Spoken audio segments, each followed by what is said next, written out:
Assembly సమావేశాలు ఏర్పాటు చేసి రాష్ట్ర ఆర్థిక పరిస్థితిని వివరించాలని డిమాండ్ చేశారు BJP deputy floor leader Payal Shankar. కూలిన ప్రాజెక్టుల విషయంలో ఏం చర్యలు తీసుకున్నారో అసెంబ్లీ సమావేశాల్లో చెప్పాలని డిమాండ్ చేశారు. ఢిల్లీలో కాంగ్రెస్ అధిష్టానాన్ని బీఆర్ఎస్ మేనేజ్ చేస్తున్నట్లు తమకు అనుమానం ఉందని అన్నారు పాయల్ శంకర్. ఈ రాష్ట్రంలో ఆర్థిక ఎమర్జెన్సీని ప్రకటించాల్సినటువంటి పరిస్థితి వస్తుందేమని అనుమానం వస్తూ ఉన్నది.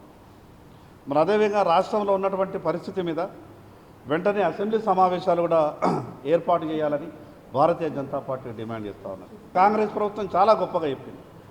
కూలిన ప్రాజెక్టులన్నీ కూడా మేము వాటి మీద పూర్తిగా చర్యలు చేపడతాం, అనుమతులు లేకుండా, టెక్నికల్ శాంక్షన్స్ లేకుండా, ఇంజనీర్ల ఆమోదం లేకుండా కట్టినటువంటి ప్రాజెక్టులు, ప్రజల సొమ్ము లక్షల కోట్లు వృధా పాలైనటువంటి తీరును రాష్ట్ర ప్రజల ముందు పెడతాం, దోషులను శిక్షిస్తామని చెప్పింది.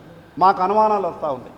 ఒక పక్క అంత లక్షల కోట్ల రూపాయలు ఖర్చు పెట్టినటువంటి ప్రాజెక్టులు కూలిపోతే, ప్రభుత్వంలో రాకముందు ప్రతిపక్షంలో ఉన్నప్పుడు గొప్పగా మాట్లాడినటువంటి కాంగ్రెస్ పార్టీ నాయకులు ఈరోజు ప్రభుత్వం వచ్చిన తర్వాత నేషనల్ డ్యామ్ సేఫ్టీ అథారిటీ పూర్తిగా నివేదిక ఇచ్చిన తర్వాత కూడా ఎందుకు ప్రభుత్వం చర్యలు చేపడతలేదో ఈరోజు తెలంగాణ రాష్ట్ర ప్రజలకు ప్రభుత్వం సమాధానం చెప్పాలా. మాకు అనుమానం వస్తూ ఉన్నది. తెలంగాణ కాంగ్రెస్ మేనేజ్ కాకపోతే ఢిల్లీ కాంగ్రెస్ని టీఆర్ఎస్ పార్టీ మేనేజ్ చేసిందేమో. దోషుల మీద చర్యలు ఎందుకు తీసుకుంటలేరు?